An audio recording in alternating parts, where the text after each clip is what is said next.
శివదూతి. అవునా? జ్ఞాపకం ఉందా? అదే మీకు అందరికి ఉందా? రామదూతం ఎవరండి? హనుమంతుడు. కాబట్టి ఆ రామదూతం హనుమంతుడు, శివదూతం పార్వతి. నెక్స్ట్ వజ్రేశ్వరి.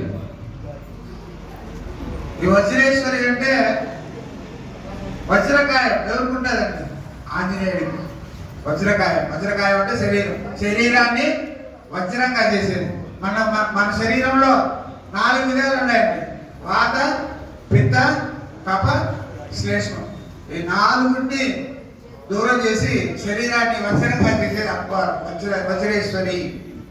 చెప్పండి. వజ్రేశ్వరి.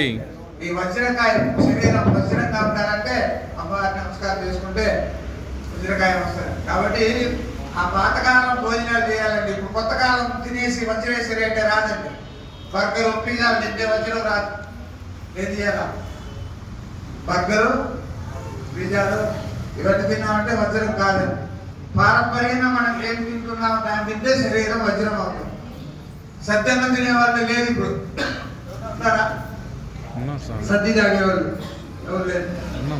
సద్ది తాగితే క్యాన్సర్ పోతుందండి. సద్ది తాగితే క్యాన్సర్ పోతుంది. తెల్లారి లేస్తే పుట్టి కూడా తాగుతారు. 7 గంటలకు వేస్తాం. బెడ్ కాఫీ, బెడ్ టీ ఇవన్నీ పోయినాయి. కాబట్టి అవన్నీ లేకుండా పారంపర్యంగా మనకి ఏదైతే భగవంతుడు ఇచ్చినాడో ఇవన్నీ తిన్నామంటే శరీరం ఎట్టుంటుంది? వజ్రంగా ఉంటుంది అన్నమాట. కాబట్టి ఆ వజ్రేశ్వరుడిని ప్రార్థన చేసుకుంటాం.